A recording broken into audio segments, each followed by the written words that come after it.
Alors bonjour et bienvenue au Cœur des Sciences. Nous sommes très heureux de vous accueillir en très grand nombre aujourd'hui pour la conférence qui sera donnée par Annie Martin de l'Agence spatiale canadienne. Alors nous allons, je salue d'abord, voilà, l'école secondaire Calixa-la-Vallée. Êtes-vous là? L'école secondaire Saint-Laurent, êtes-vous là?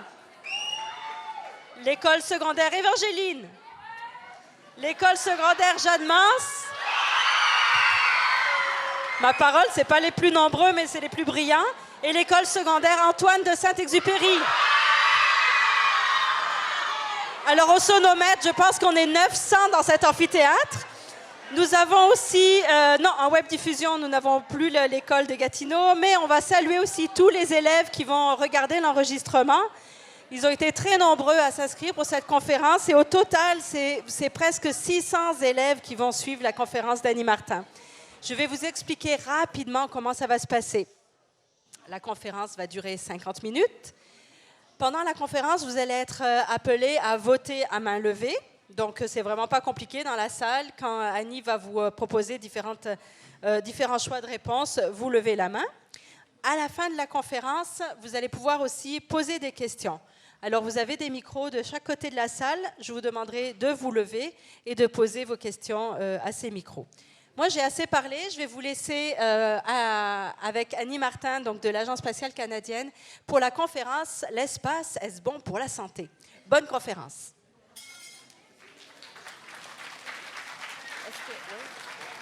Merci Stéphane. Bonjour tout le monde, vous m'entendez bien? Oui? Bon. Tout d'abord, merci beaucoup Stéphane et l'équipe du Cœur des Sciences de m'avoir invité à être ici aujourd'hui. Et merci à vous de vous être présentés aujourd'hui. Ça me fait plaisir de vous parler du travail que je fais à l'Agence spatiale canadienne. Donc, rapidement, je travaille en médecine spatiale opérationnelle. Donc, dans mon équipe, on s'occupe de la santé de nos astronautes canadiens. Donc, durant toute leur carrière, avant les missions, lorsqu'ils sont dans l'espace, puis aussi après les missions. Puis aujourd'hui, je vais vous amener un peu à travers le parcours de l'astronaute avant, pendant et après la mission. Pour vous parler un peu de mon parcours qui est un peu atypique, moi, quand j'ai terminé le secondaire, j'ai étudié en théâtre. Donc, j'ai fait plusieurs années de théâtre, c'est ce qui me passionnait. J'étais aussi une sportive, j'ai fait sport-études en patinage artistique au secondaire. Et donc, j'ai finalement bifurqué, je suis allée étudier en kinésiologie, donc tout ce qui est activité physique. Et c'est ce qui m'a amenée à l'Agence spatiale canadienne lorsque j'ai fait un stage, puis travaillé avec l'équipe de médecine. Et évidemment, j'ai eu la piqûre, j'ai eu la passion pour les missions spatiales habitées, donc pour l'exploration spatiale. J'ai étudié en kinésiologie, donc ici même à l'UQAM. J'ai gradué ici à l'UQAM et j'ai par la suite complété des études à Polytechnique en génie industriel. Mais tout ça pour vous dire que peu importe la direction que vous allez prendre après votre secondaire, la vie peut vous amener dans toutes sortes de directions. Il suffit de saisir les opportunités, puis ça peut vous mener à une carrière que vous n'auriez peut-être pas imaginée à ce moment-ci. Donc, aujourd'hui, évidemment, je vous parle de l'espace et à savoir si c'est bon pour la santé. On pourra voir à la fin de la présentation si c'est vraiment bon. Donc, je suis ici pour vous parler d'exploration spatiale. Donc, quand on parle d'exploration, évidemment, c'est la Station spatiale internationale. Et évidemment de nos astronautes. Sur la station spatiale, l'Agence spatiale canadienne a contribué de différentes façons, donc via des expériences scientifiques, je vais vous en parler de quelques-unes plus en détail, mais aussi du bras canadien. Donc, vous pouvez voir sur l'image ici qui est le bras canadien construit par le Canada et qui est attaché à la station spatiale pour permettre la construction, la réparation, et bouger des choses sur la station. On a... ça fait toujours ça, les PowerPoint. On a 14 astronautes canadiens. Il y en a 4 qui sont encore actifs. Donc, je vous présente tous nos astronautes canadiens. Donc, au niveau des astronautes actifs, les deux images qu'il y a vers le bas. Ici, on a David Saint-Jacques et Jeremy Hansen. Et le 1er juillet 2017, après un processus rigoureux de sélection, 2 nouveaux astronautes se sont joints à l'Agence spatiale canadienne, donc Joshua Kittrick et Jennifer Sidey. Et pour ce qui est excitant, c'est qu'on a bientôt un astronaute canadien qui va s'envoler pour la station spatiale. Donc, au mois de décembre, David Saint-Jacques va aller rejoindre d'autres collègues à bord de la station spatiale. Donc, il va s'envoler pour aller faire différents projets scientifiques, participer à des expériences. Il va aussi être le copilote à bord du véhicule Soyouz. Je vais vous le présenter tout à l'heure, le lancement d'une fusée Soyouz, qui est la fusée russe. Et il va aussi agir comme médecin à bord de la station spatiale. Donc, il y a toujours un des astronautes qui a le rôle un peu du médecin. Puis David Saint-Jacques, qui évidemment, avant d'être astronaute, il était médecin, donc dans les régions du nord du Québec. Donc, je vous invite à suivre la mission de David qui va commencer à la fin de cette année. Donc, il s'annonce une mission très excitante. Donc, je veux vous amener, durant ma présentation, le parcours de nos astronautes. Donc, une chose qui est importante, c'est vraiment la préparation.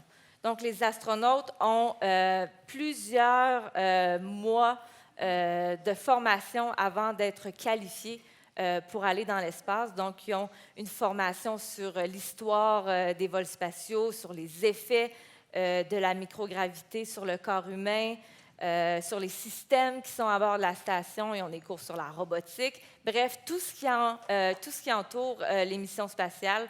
Ils ont aussi une formation de pilote qu'ils doivent recevoir. Et lorsqu'ils sont assignés à une mission, évidemment, là, c'est beaucoup plus de formation spécifique sur la mission qu'ils vont devoir réaliser dans l'espace. Donc, on peut voir ici les images de différentes formations que nos astronautes font. Donc, il y a une formation médicale pour s'assurer d'être en mesure de réagir s'il y avait une urgence médicale qui se produisait à bord de la station. Comme je vous ai dit ici, le pilotage.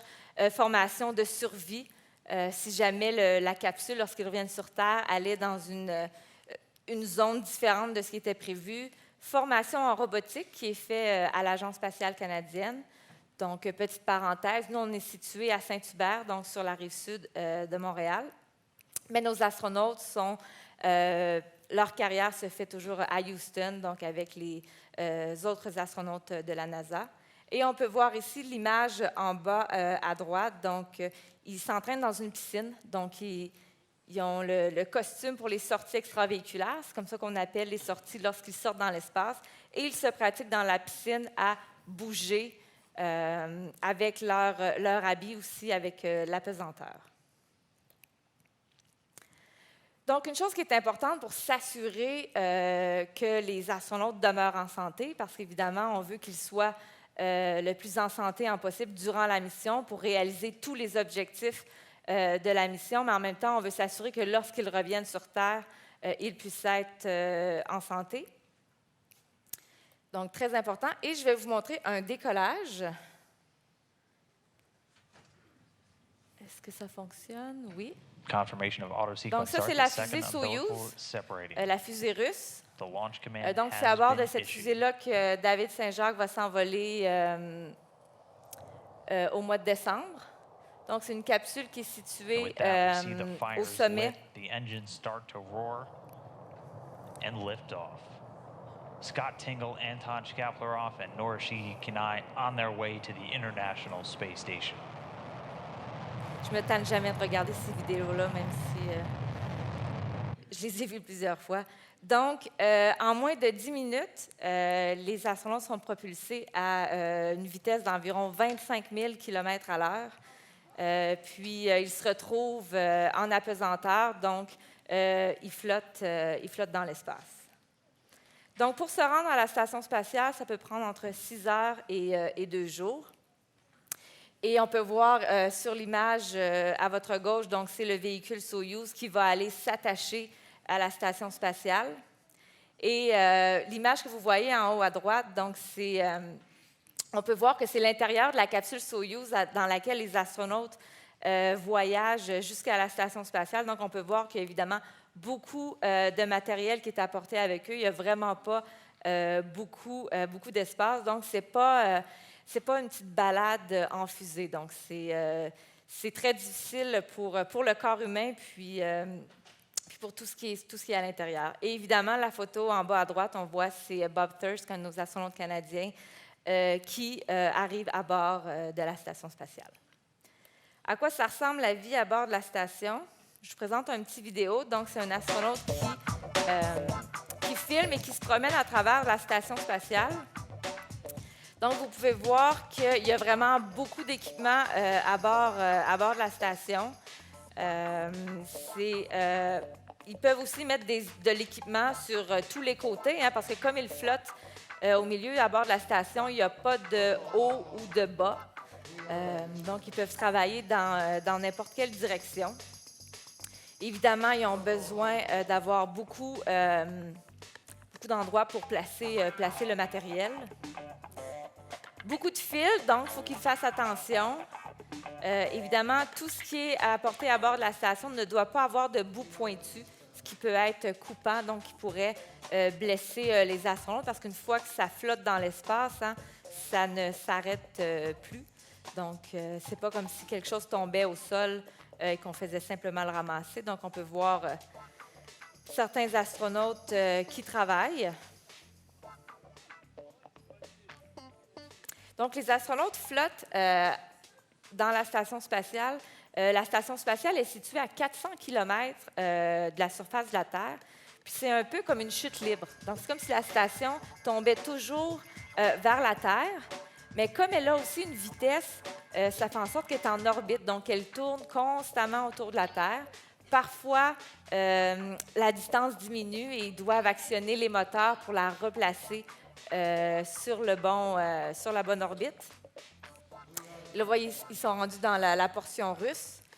Donc, il y a différents modules sur la station spatiale. Donc, il y a le module plusieurs modules américains, il y a les modules russes. L'Agence spatiale européenne a aussi un module, le Japon également.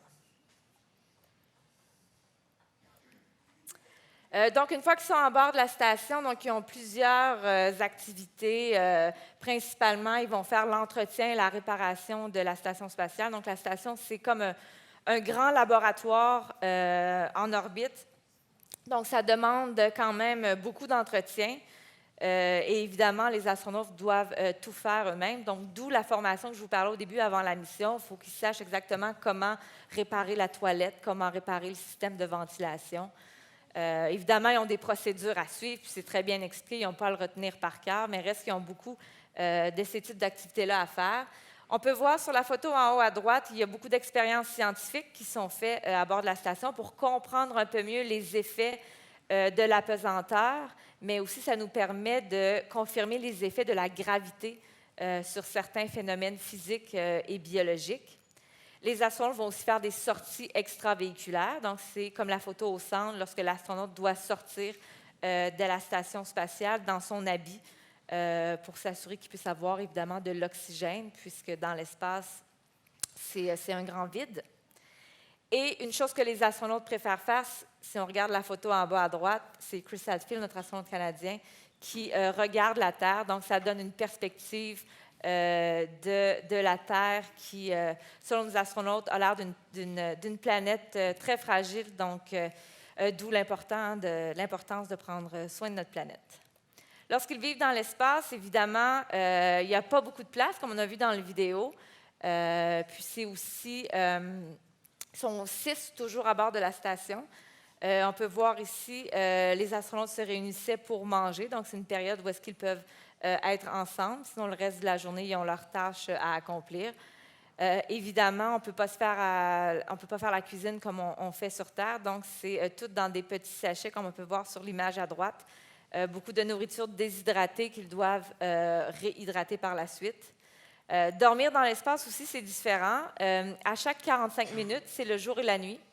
Donc, le rythme au niveau du sommeil est débalancé. Les astronautes ont quand même, si on regarde la grande photo, c'est Chris Hadfield dans son... on on pourrait l'appeler dans sa chambre, à bord de la station spatiale. Donc, vous voyez qu'il est comme dans une espèce de sac de couchage qui est attaché sur le mur de la station, mais il n'y a pas de haut, de bas. Donc, une fois qu'il dort, il peut avoir l'impression d'être couché. Donc, question pour vous. Est-ce bon pour la santé de vivre dans l'espace? Donc, la question que je vous pose, à votre avis, dans le corps humain, qu'est-ce qui est le plus affecté par les voyages dans l'espace? A, les os, B, la digestion ou C, l'ouïe? Qui répond A, les os? C'est bon. B, la digestion. Et C, l'ouïe?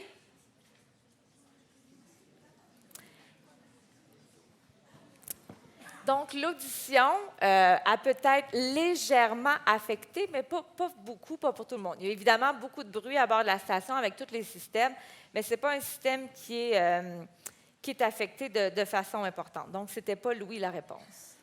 Au niveau de l'appareil digestif ne dépend pas de la gravité pour fonctionner. Donc, ce qui fait qu'à bord de la station spatiale, il n'y a pas de différence connue au niveau du fonctionnement de l'appareil digestif. Donc, vous aviez la bonne réponse, les os, et on va voir plus loin une expérience qui en parle. Donc, les astronautes peuvent perdre jusqu'à 1 de la masse osseuse, donc de leurs os, par mois. Donc, l'espace affecte le corps considérablement et à peu près, pratiquement tous les systèmes sont affectés par l'espace, donc le fait d'être en apesanteur. Donc, au niveau cognitif, au niveau du cerveau, des perceptions, au niveau du système cardiovasculaire, des muscles. L'équivalent d'être en apesanteur pour le corps, c'est comme si on était couché. Donc, si vous étiez couché pendant 6 mois sans vous servir de vos muscles, par exemple, ça l'affecte, le corps devient... a des modifications, peut avoir des modifications importantes. Et comment on fait pour savoir tout ça? Évidemment, la science qui est faite dans l'espace nous permet de mieux comprendre quels sont les risques d'émissions habitées dans l'espace. Mais ça nous permet aussi de mieux comprendre certains phénomènes sur Terre, comme on va voir tout à l'heure. Donc, il y a un parallèle qui est fait entre ce qu'on étudie dans l'espace et ce qui est fait sur Terre. Puis en même temps, en comprenant mieux le corps humain dans l'espace, on peut se préparer pour les futures missions vers la Lune et vers Mars. Et qui sait, peut-être quelqu'un parmi vous qui sera un de nos astronautes qui ira visiter la Lune d'ici quelques années. Est-ce qu'il y en a parmi vous qui voudraient être astronaute? J'aimerais bien être astronaute, je ne le deviendrai pas, mais même si on dit que c'est risqué d'être dans l'espace, puis il y a des effets sur la santé, on prend extrêmement soin de nos astronautes et on met tout en place pour s'assurer qu'ils soient le plus en santé possible. Donc, dans l'espace, le fait d'être en apesanteur, donc d'être en microgravité, ça se compare un peu à un vieillissement accéléré. Comme j'ai dit tout à l'heure, on compare ça aussi à quelqu'un qui va être alité, donc quelqu'un qui va être couché pour une période prolongée. Donc, il y a une perte de masse musculaire, une perte de masse osseuse. Au niveau cardiovasculaire, il y a un déconditionnement. Les perceptions ne sont pas les mêmes. Dans les oreilles, on a l'appareil vestibulaire qui permet de donner des indications à notre cerveau sur le positionnement de notre tête. Puis, il y a certains organes au niveau vestibulaire qui ne fonctionnent pas normalement parce qu'il y a un liquide. Donc, le mouvement du liquide envoie des signaux au cerveau, mais dans l'espace, comme l'astronaute flotte, le liquide aussi n'a plus le même fonctionnement, donc ça envoie des messages différents au niveau du cerveau. Donc, les perceptions, le sens de l'orientation sont affectés. J'ai une vidéo à vous présenter d'une recherche canadienne, Vascular Echo, qui est fait dans l'espace, et c'est un astronaute qui va vous en parler.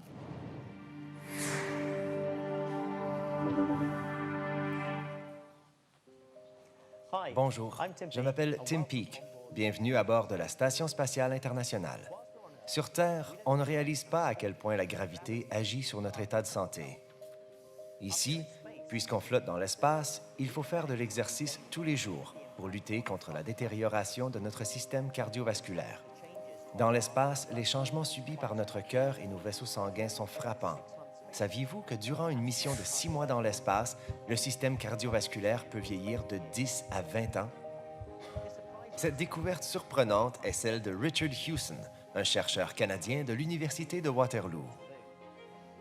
Avec le soutien de l'Agence spatiale canadienne, Dr. Hewson travaille actuellement sur une expérience nommée Vascular Echo, sa 4e étude à bord de la Station spatiale internationale.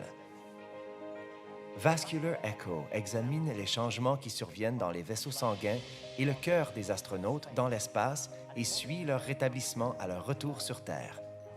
Le durcissement des artères pourrait être le résultat de l'augmentation chronique de la pression sanguine dans la tête et le cou dans l'espace.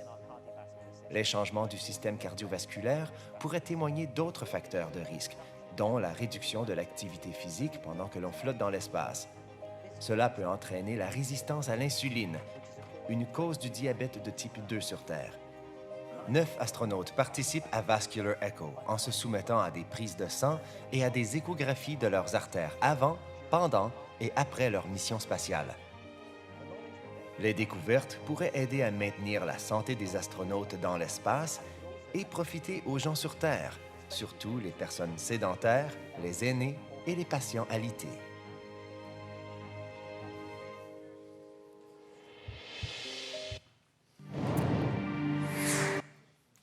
Donc, Vascular Echo, c'est l'exemple d'une recherche qui est faite dans l'espace. Donc, évidemment, c'est en collaboration avec l'Agence spatiale canadienne qui travaille avec les chercheurs pour tout mettre en place. Parce que faire une expérience scientifique sur Terre, c'est quelque chose, ça demande beaucoup de matériel, des instruments pour faire la collecte de données. Et dans l'espace, c'est un endroit différent. Donc, avec la microgravité, tout flotte. Donc, il faut s'assurer que tout puisse être attaché, que ce soit facile à utiliser, parce qu'évidemment, le personnel de recherche est au sol pendant que l'expérience se fait dans l'espace. Donc, ça donne une dynamique différente. C'est des défis de faire de la recherche dans l'espace, mais qui donnent des résultats qui sont uniques d'utiliser ce laboratoire-là.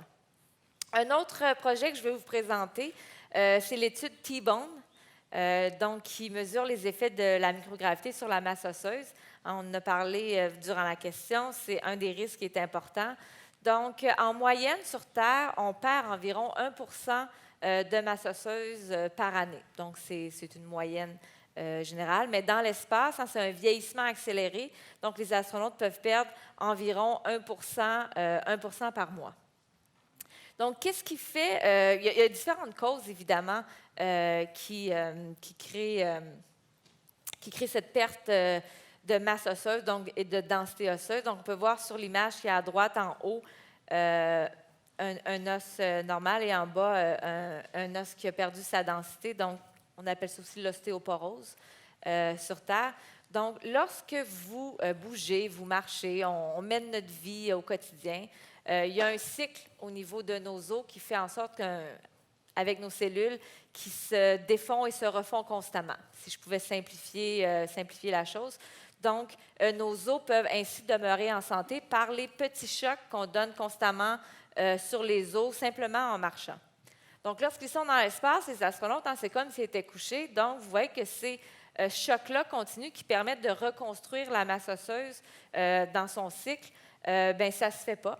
Et même si les astronautes font 1 heure d'exercice par jour, puis font du tapis roulant, ça ne demeure pas suffisant. Donc, on a besoin de mieux comprendre comment fonctionne la perte de masse osseuse dans l'espace. Et c'est très similaire à l'ostéoporose que beaucoup de gens souffrent sur Terre. Donc, en comprenant mieux le fonctionnement cellulaire de la perte de masse osseuse et aussi des contre-mesures, donc des activités qu'on peut faire pour contrer la perte de masse osseuse. Donc, c'est des résultats, bref, qu'on regarde dans l'espace et qui vont être utiles au sol. Donc, pour y arriver, ce projet-là Les astronautes vont subir une scintigraphie osseuse. Donc, c'est un examen, comme on peut voir l'image en bas à gauche, au niveau des chevilles et des poignets pour mesurer la densité osseuse. Il va y avoir aussi des prises de sang durant la mission. Puis, ils vont faire encore ces tests-là après la mission. Et les chercheurs, dans le fond, vont étudier l'activité cellulaire au niveau de l'adaptation de l'os en microgravité. Autre risque dans l'espace, donc le bruit. Le bruit peut endommager au niveau auditif de façon variée selon les astronautes et pas toujours majeure, mais ça dépend vraiment des astronautes parce que le bruit est beaucoup plus élevé parce que tous les systèmes qu'il y a à bord de la station. Mais ça a des effets sur le sommeil et sur le stress. Donc, au niveau psychologique d'être dans un environnement bruyant, ça a ses effets. Les horaires de travail, donc le rythme circadien, c'est le jour, la nuit, donc d'être sur un horaire de jour et de nuit auquel notre corps est fait pour fonctionner avec la durée de nos journées. Donc, comme c'est modifié, ça a des effets également au niveau de la santé des astronautes et les horaires sont extrêmement chargés. Donc, les astronautes ont des journées très occupées, que ce soit l'expérience, l'entraînement, les sorties extravéhiculaires et tout. C'est aussi un environnement clos qui a ses conséquences. On a vu le vidéo quand l'astronaute circulait à bord de la station. Donc, c'est pas très grand, c'est comme des tubes. Donc, c'est un environnement qui est fermé. Puis, ça fait en sorte que s'il y a un produit toxique à bord de la station, bien évidemment, ça devient en contact avec les astronautes. Donc, ça peut être dommageable. Donc, il faut redoubler de sécurité lorsqu'on a des produits toxiques à bord de la station. Il y a aussi plus de gaz carbonique, donc l'air ambiant, l'air qu'on respire. Donc, ça peut causer, par exemple, des maux de tête si jamais le taux devenait plus élevé. Mais évidemment, c'est quelque chose qu'au sol, on monitore de façon très serrée pour s'assurer que les niveaux de gaz carbonique ne soient pas à des niveaux trop élevés. Et évidemment, s'il y a des substances dans l'air, la poussière ou les particules sur Terre, évidemment, ça s'en va au sol et ensuite on le ramasse. Mais à bord de la station, tout flotte. Donc, c'est pour ça que la nourriture est dans des petits paquets. Si on ouvrait un sac de chips dans l'espace, je peux vous dire que ça irait dans toutes les directions. Donc, il y a évidemment des substances qui peuvent se retrouver dans l'air. Radiation solaire, ma prochaine page, on va en parler plus en détail. Mais évidemment, les astronautes sont exposés à des niveaux élevés de radiation qui viennent du Soleil. Puis, ça peut avoir des impacts négatifs au niveau biologique avec un risque de développer un cancer. Donc, l'isolation loin de la famille, de partir 6 mois avec des contacts très limités, c'est pas toujours évident avec le stress, l'ennui. Ils ne peuvent pas avoir des sources de divertissement aussi variées que nous, on peut avoir chez soi. Et aussi, l'infrastructure médicale est limitée. Donc, ici, si on ne file pas bien, on s'en va à l'hôpital et il y a toute une gamme de technologies pour nous aider à se sentir mieux, à guérir. Mais dans l'espace, c'est extrêmement limité, les technologies ou encore les médicaments ou les ressources médicales qu'il peut y avoir. Donc, évidemment, on s'assure d'envoyer des astronautes le plus en santé possible pour éviter que quelque chose arrive. Mais si jamais il y avait quelque chose qui arrivait, l'ambulance, là, on compare ça, le Soyouz, le véhicule qui revient au sol, peut prendre de 24 à 48 heures. Donc, c'est relativement long. Est-ce qu'il est déjà arrivé quelque chose de grave à bord de la Station spatiale internationale? Il n'y a pas eu de retour d'urgence depuis que la Station spatiale est construite. Donc, on touche du bois pour pas que ça arrive. Mais on est quand même bien préparé quand on envoie nos astronautes dans l'espace. Donc, je vous disais que je vous parlerais des radiations. Donc, il y a une étude canadienne aussi qui s'appelle RADIEN2, dont l'objectif est d'étudier les niveaux de radiation que les astronautes reçoivent. Donc, nous, sur Terre, évidemment, on est protégé des rayons du Soleil par l'atmosphère puis par le champ magnétique de la Terre. Mais lorsqu'on est dans l'espace, sur la station spatiale, on reçoit environ 100 fois la dose qu'un humain va recevoir dans sa vie. Donc, tous les rayons du Soleil pendant toute une vie, 100 fois, c'est ce qui correspond à 6 mois dans l'espace. Là, imaginez, lorsqu'on va aller sur la Lune, donc on s'éloigne encore plus, parce que la station spatiale, en 400 km, il y a peut-être un peu de protection, mais la Lune, ça va correspondre à 500 fois la dose qu'on reçoit dans une vie.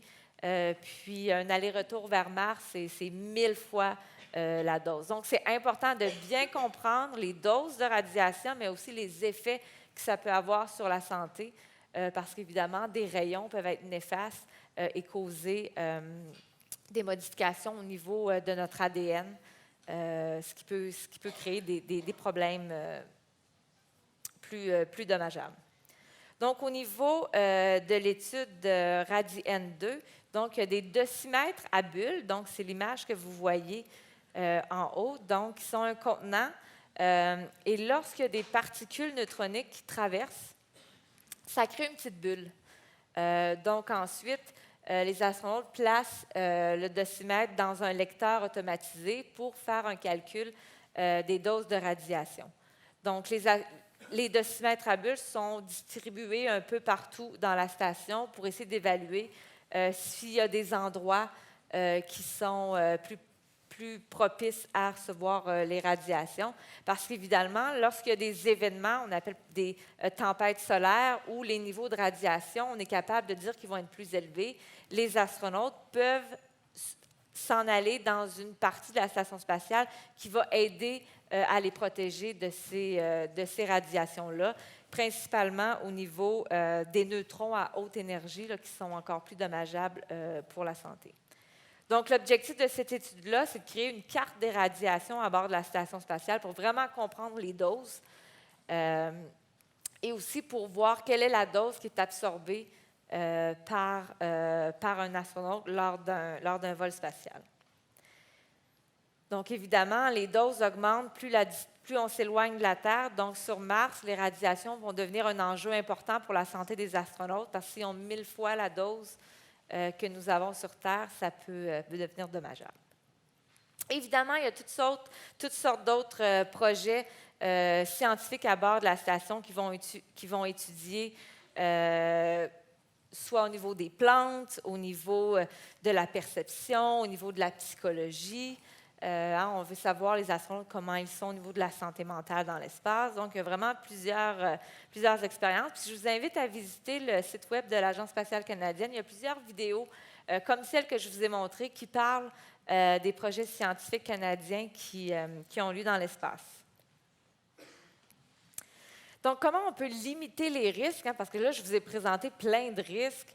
Ça a l'air dangereux d'être dans l'espace, mais on est quand même capable de limiter les risques puis de contrôler le plus possible pour s'assurer que les missions se fassent sans gros problèmes. Donc, la meilleure manière, évidemment, demeure la prévention. Donc, on s'assure d'avoir des astronautes en santé lorsqu'ils vont aller dans l'espace. C'est pour ça aussi qu'on a une sélection rigoureuse de nos astronautes pour s'assurer que tout, optimiser dans le fond nos chances que la mission se passe bien. Et évidemment, le médecin, chaque astronaute a son médecin, comme un peu on a notre médecin de famille. Donc, on ne le voit pas très bien, mais ici, la petite image, c'est Dr. Rafiko Yumjian, qui est un de nos astronautes à l'Agence spatiale canadienne, donc, on appelle ça médecin de vol. Donc, le médecin au sol qui prend soin des astronautes dans l'espace, c'est un médecin de vol.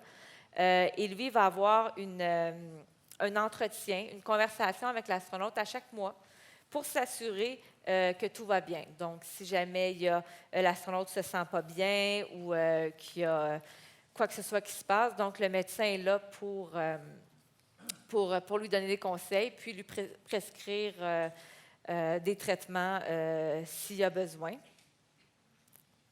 Il y a aussi des conférences pour la santé mentale, donc avec un psychologue, un psychiatre, pour s'assurer que psychologiquement, tout va bien, parce que c'est un environnement qui a beaucoup de pression, mais il y a aussi un environnement de beaucoup de bruit, c'est clos, loin de la famille, le stress et tout. Donc, on va s'assurer qu'ils sont en bonne santé physique et mentale. Je vous disais qu'il y avait très peu d'équipements dans l'espace. On peut voir ici sur l'image en haut à gauche. Donc, ça, c'est l'endroit où ils rangent tous les appareils médicaux. Donc, on se rend bien compte que c'est beaucoup moins grand que ce qu'on peut avoir dans un hôpital. Donc, c'est limité au niveau des capacités technologiques au niveau médical. On peut voir des exemples de trousses avec des médicaments, des bandages qu'il peut y avoir. Il y a un défibrillateur externe automatique à bord de la station spatiale. Et il y a aussi un ultrason pour faire des échographies. Donc, pour contrer les effets négatifs de la microgravité, on essaie de trouver des solutions pour s'assurer que les effets de l'espace ne soient pas trop dommageables, hein, comme la perte de masse musculaire, la perte de masse osseuse. Et l'exercice est la principale contre-mesure qu'on appelle pour contrer ces effets-là de la microgravité.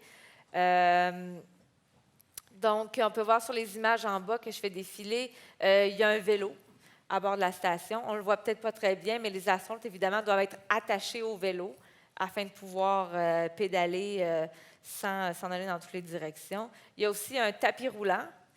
Donc, pour s'assurer, encore une fois, de rester sur le tapis, il y a un harnais avec lequel ils sont attachés pour s'assurer qu'ils puissent bien courir. Et évidemment, hein, l'objectif du tapis roulant, comme je vous parlais tout à l'heure, c'est les microchocs qu'on veut recréer pour essayer de maintenir une santé au niveau des os. Et il y a aussi un appareil de musculation, donc qui permet aux astronautes de faire de la musculation. Évidemment, il y a de la pesanteur, hein, ce n'est pas des poids libres comme on peut utiliser au gym, donc c'est tout un autre système qui a été confectionné. Donc, lorsqu'on veut faire des appareils d'exercice pour l'espace, il faut tenir compte du fait que c'est en apesanteur, donc ce n'est pas toujours simple. Les astronautes vont s'entraîner environ, dans leur horaire, il y a 2 heures de 6 jours par semaine qui est dédié à l'exercice. Évidemment, ils ne font pas 2 heures d'exercice parce qu'il faut qu'ils sortent le matériel, parce que c'est rangé, il faut qu'ils se préparent, sortir les procédures. Donc, c'est long, mais c'est environ 45 minutes à 1 heure d'exercice qu'ils essaient de faire au moins 6 fois par semaine pour maintenir le plus possible leur santé cardiovasculaire, musculaire et osseuse. Ce que je voulais dire aussi, la nutrition combinée à l'exercice sert principalement de contre-mesure. Donc, la nutrition pour avoir un apport au niveau des vitamines et des nutriments qui vont être suffisants. Est-ce que vous pensez que la nourriture goûte la même chose dans l'espace que sur Terre? Non. Puis, la nourriture va être la même, c'est préparé différemment, mais lorsque les astronautes s'en vont dans l'espace, le sang, on l'a vu dans la vidéo tout à l'heure, le sang a tendance à monter. Donc, le sang se situe surtout au niveau du thorax, puis au niveau de la tête. Donc, ça crée comme une congestion, donc une congestion au niveau du nez. Donc, ce qui fait qu'on utilise l'odorat quand on mange pour goûter les aliments. Donc, ça affecte beaucoup la perception au niveau des saveurs chez les astronautes. Et ils ont une tendance à saler un peu plus pour aller chercher du goût. Ah, mais on sait, le sel, il faut utiliser ça avec modération. Et évidemment, pour compléter au niveau des projets qu'il y a dans l'espace, il y a 2 technologies canadiennes qui vont bientôt s'envoler pour la station spatiale pour permettre de faire encore plus de recherche. Donc, il y a le bioanalyseur, qui est un petit système qui est à peu près gros comme une console de jeux vidéo, qui va permettre de faire de l'analyse au niveau du sang, de l'urine, pour être en mesure de mieux comprendre les effets que peut avoir la microgravité. Parce que lorsqu'on a de la perte de masse osseuse, par exemple, on peut détecter certaines caractéristiques au niveau de l'analyse des fluides. Et il va y avoir aussi biomoniteur. On peut voir sur l'image, ici, c'est une veste qui est utilisée avec des capteurs qui nous permettent de mesurer les fréquences cardiaques, la saturation en oxygène, la respiration, et s'assurer justement de comment évoluent les signes vitaux lorsque les astronautes sont dans l'espace dans différentes activités.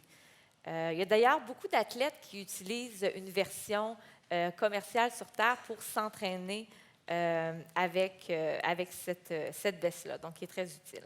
Donc, on peut voir que ce qui est développé pour l'espace a vraiment aussi quelques applications au sol.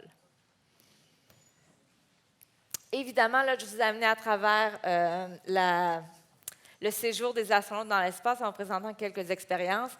Et il y a, après 6 mois environ, hein, les missions de nos jours des astronautes durent 6 mois.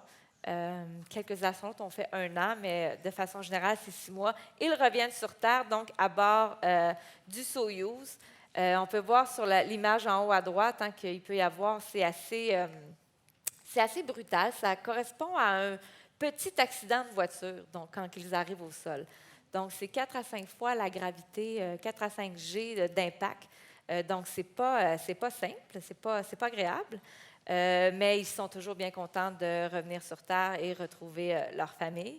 Et on voit ici sur la photo en bas les astronautes qui reviennent au sol. Et à gauche, on a notre astronaute canadien, Chris Hadfield, qui a été le commandant à bord de la station spatiale. Donc, j'ai une question pour vous en lien avec cette image-là au bas. Donc, pourquoi les astronautes doivent demeurer assis lors du retour sur Terre?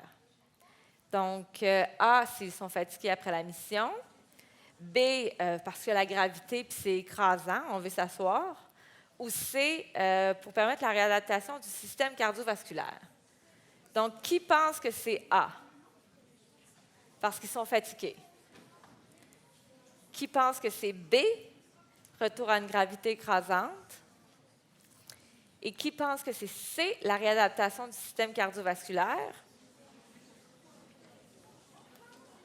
La réponse est C, la réadaptation du système cardiovasculaire. Vous êtes pas mal bon.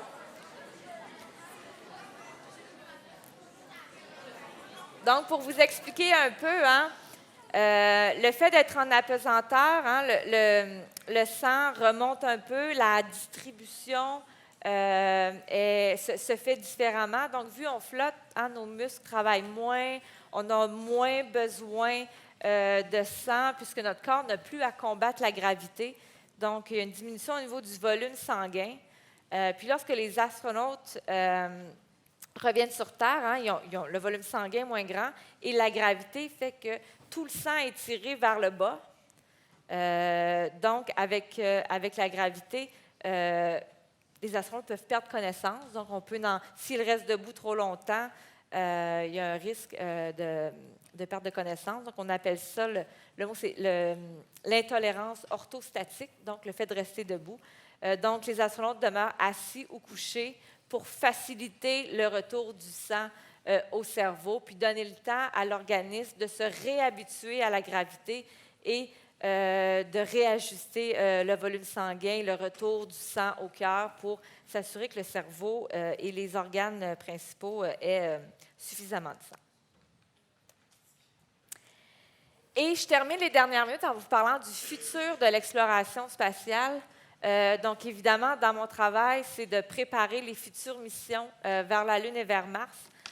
Donc, évidemment, on utilise ce qu'on connaît de la station spatiale pour préparer les futures missions, mais d'ici, on est en 2018, presque 19. D'ici au moins 10 ans, là, on va être retourné sur la Lune. Puis, on va ensuite se préparer pour aller vers Mars et continuer d'explorer et qui sait continuer à explorer après ça au-delà de Mars. Au niveau de la santé, évidemment, il y a des risques supplémentaires qui s'ajoutent à aller sur la Lune et sur Mars. Même si la station spatiale peut sembler loin, évidemment, la Lune et Mars, c'est encore plus loin. Donc, les missions vont être plus longues. Donc, les effets qu'on observe chez les astronautes pendant 6 mois, évidemment, lorsqu'on va avoir des missions vers Mars de 3 ans, ça va être beaucoup plus long. Donc, il y a beaucoup d'incertitudes. On n'est pas certain jusqu'à quel point le corps peut subir ces effets-là ou s'il y a des délais d'adaptation différents qui vont se faire. Donc, on va étudier ça dans les prochaines missions. des délais de communication. Hein. Je vous montrais tout à l'heure que s'il arrive une urgence médicale, hein, l'astronaute peut parler avec son médecin, peut faire un appel. Se fait comme si vous appeliez vos parents, donc ça se fait rapidement. Mais sur Mars, par exemple, ça prend 22 minutes avant que le message se rende. Donc, s'il y a un problème, puis on appelle notre médecin sur Terre, bien 22 minutes, ça peut être long si jamais c'est urgent. Et si jamais il y a une évacuation d'urgence qui se fait en 24-48 heures sur la station spatiale, bien là, sur Mars, il n'y a pas de retour d'urgence possible. Donc, on doit s'assurer d'avoir des technologies médicales. Donc, c'est pour ça aussi à l'Agence spatiale canadienne, on s'intéresse à quelles sont les nouvelles technologies médicales qui vont permettre de prendre soin de nos astronautes, donc de s'assurer de surveiller leur santé, mais aussi d'être en mesure d'analyser, de prédire. Hein. On parle beaucoup d'intelligence artificielle, donc comment aider les astronautes à diagnostiquer des problèmes. Donc, différentes technologies qui vont être utilisées. Que ce soit les missions à bord de la station spatiale avec la recherche ou encore ce qu'on prépare pour le futur de l'exploration vers la Lune et vers Mars, il y a des bénéfices qui sont directs. Donc, les travaux qui sont faits par les chercheurs, mais aussi à l'Agence spatiale canadienne, ont des répercussions. Si on commence avec en haut à gauche, donc,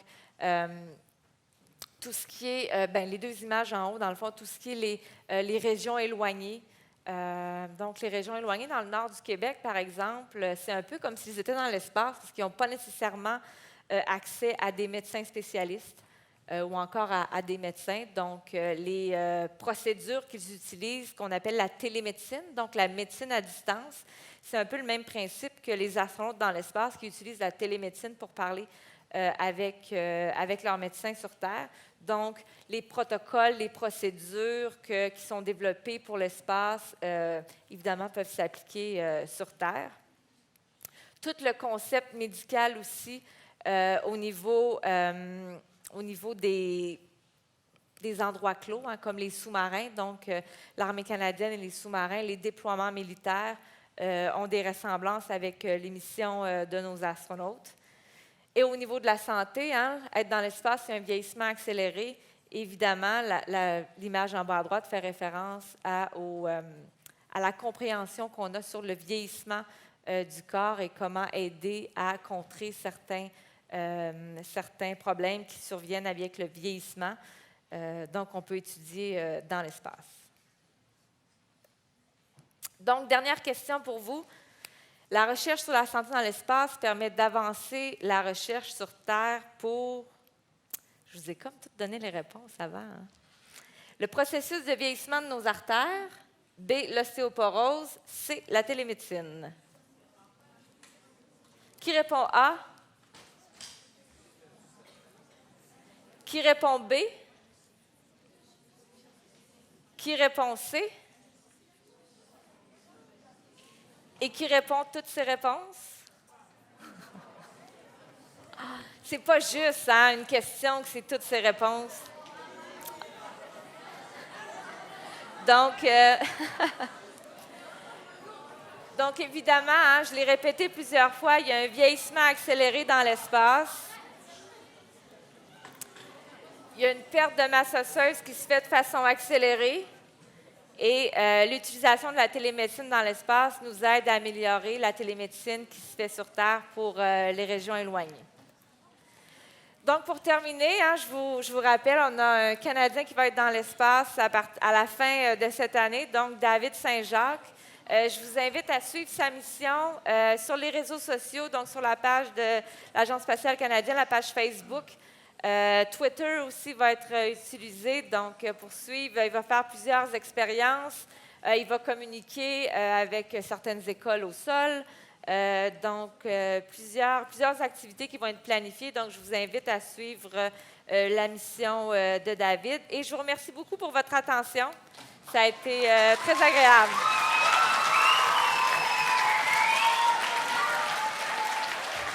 Merci beaucoup. Merci beaucoup, Annie, pour ta présentation. Alors, je vous invite à vous lever, poser des questions. Il y a 2 micros de chaque côté de la salle. Et puis, pour ceux qui restent assis, je vous demanderai d'écouter vos collègues.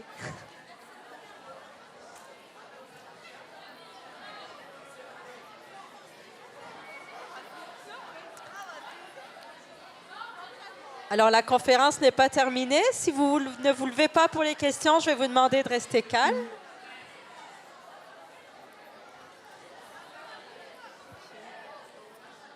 Yo, tu veux parler en premier? Tu veux parler en premier? Yo, comment tu me fais ça? Ok, Alors, vas-y, tu peux commencer avec ta question. On écoute, s'il vous plaît.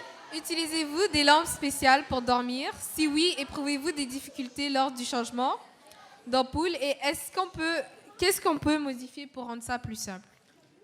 Donc, tu parles des ampoules Ouais. pour dormir? Ouais, parce que... Donc, évidemment, il essaie de recréer à bord de la station le jour, la nuit, le plus possible pour que le corps s'habitue au rythme. Mais évidemment, lorsqu'ils vont se coucher, ils essaient d'avoir le moins de lumière possible. Donc, je ne sais pas si tu fais référence à un type particulier de... Non. Donc, évidemment, non, ils essaient d'avoir le... Non, je demandais si il y a des difficultés lors du changement d'ampoule. Et Ah, est-ce qu'il y a des trucs d'ampoule? qu'on peut modifier? Ah, je pensais que tu parlais du sommeil. Ah ouais, ben, les deux. OK. Changement d'ampoule. Écoute, ils ont des lumières spéciales à bord de la station. Écoute, c'est pas mon domaine, mais il n'y a jamais eu de problème au niveau de l'éclairage. Donc, ils ont un éclairage particulier. Puis Merci. On va passer à la question de ce côté-ci, s'il te plaît. Oui, bonjour. J'aimerais savoir comment ils font avec l'eau. Genre, comment ils se lavent et comment ils boivent de l'eau. Ouais. Donc, les astronautes se lavent avec des lingettes, comme des lingettes humides. Donc, ils ne peuvent pas prendre de douche. Et évidemment, lorsqu'ils se lavent les cheveux, c'est avec un shampoing sec. Et lorsqu'ils veulent boire de l'eau, c'est évidemment dans un contenant avec une paille. Parce que sinon, les bulles, ça se forme dans l'espace. Donc, il n'y a pas d'eau qui... J'avais une autre question, mais... Peut-être tu feras la file, puis tu la reposeras tout à l'heure pour laisser la place à tout le monde. Alors, on passe de l'autre côté de la salle. OK. On t'écoute. OK.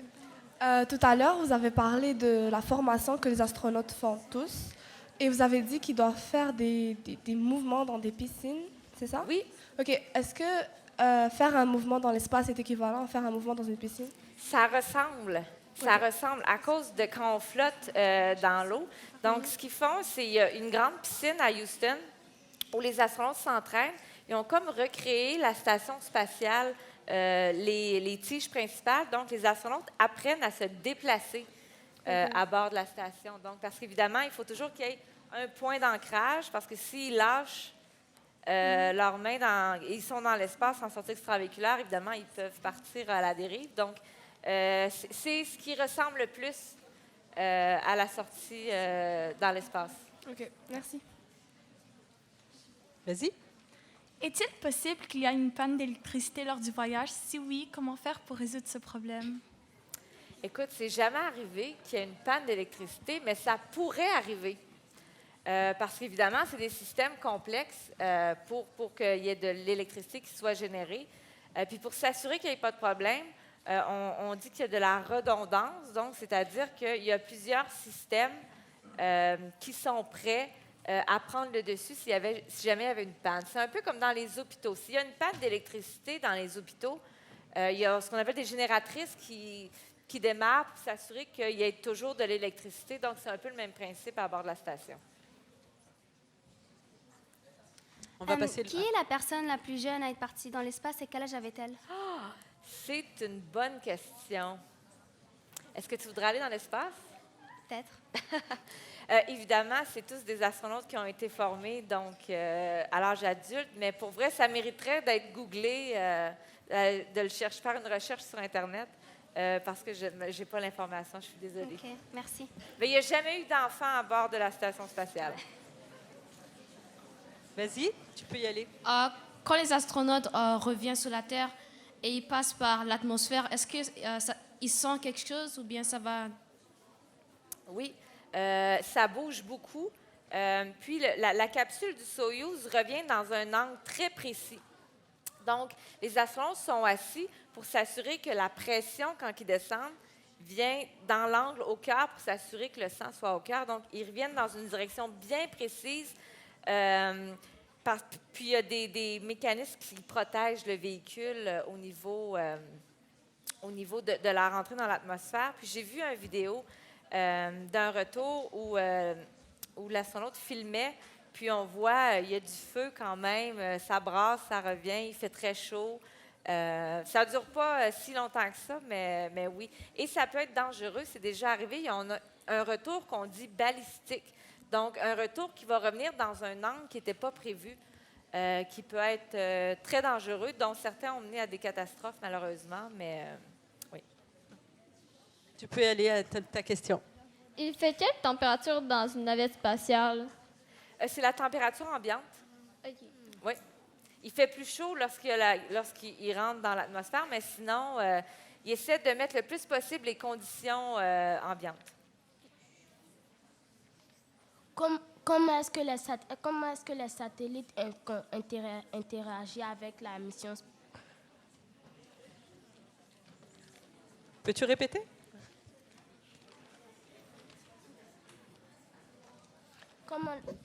Comment est-ce que les satellites contribuent à la communication spatiale?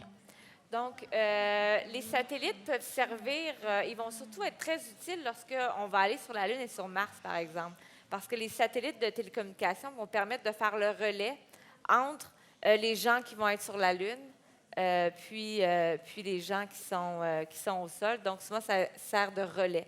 Donc, ils sont utilisés pour que l'information puisse se rendre sur Terre. OK, merci. À part ceux que vous nous avez donnés comme problème, quels pourraient être des problèmes potentiels qui pourraient être rencontrés lors des futures missions sur Mars et de la Lune? Donc, autre que je ne vous ai pas parlé, donc évidemment, les astronautes peuvent avoir des problèmes de santé comme on a tous. Donc, ils peuvent avoir la grippe, ils peuvent un virus qui était dormant qui peut se présenter. Il y a des risques d'appendicite, donc qui peuvent arriver, ou il peut y avoir des fractures, parce que sur Mars, par exemple, les astronautes vont avoir toutes sortes d'activités. Donc, s'il y a des véhicules sur Mars qui font des activités, puis qu'il peut aussi y avoir un choc. Donc, pour Mars, il faut se préparer à une gamme très étendue de problèmes de santé, mais qui peuvent être comme nous tous, on peut avoir des accidents au sol, donc ils vont avoir les mêmes problèmes un peu que nous, on peut rencontrer dans notre vie. Merci. Vous avez dit que se rendre à la station spatiale, ça peut durer entre 6 heures à 2 jours. Mais si ça prend plus de temps, est-ce qu'au cas où, vous mettez plus de provisions? Bien, évidemment, il y a... on calcule toujours bien le départ pour s'assurer que l'angle dans lequel est le moment qu'on lance la fusée, ça puisse se rendre à la station spatiale. Et on est toujours prêt si jamais il y a besoin d'avoir un peu plus d'essence ou encore... mais ça se fait relativement rapidement, mais s'ils ont besoin de manger... évidemment, ils ne peuvent pas aller à la toilette durant le lancement jusqu'à la station. Donc, tout doit se faire à bord. Et oui, il y a des provisions pour s'assurer. On s'assure de tout. Tous les cas, les pires cas sont pris en compte pour pas qu'il y ait de catastrophe.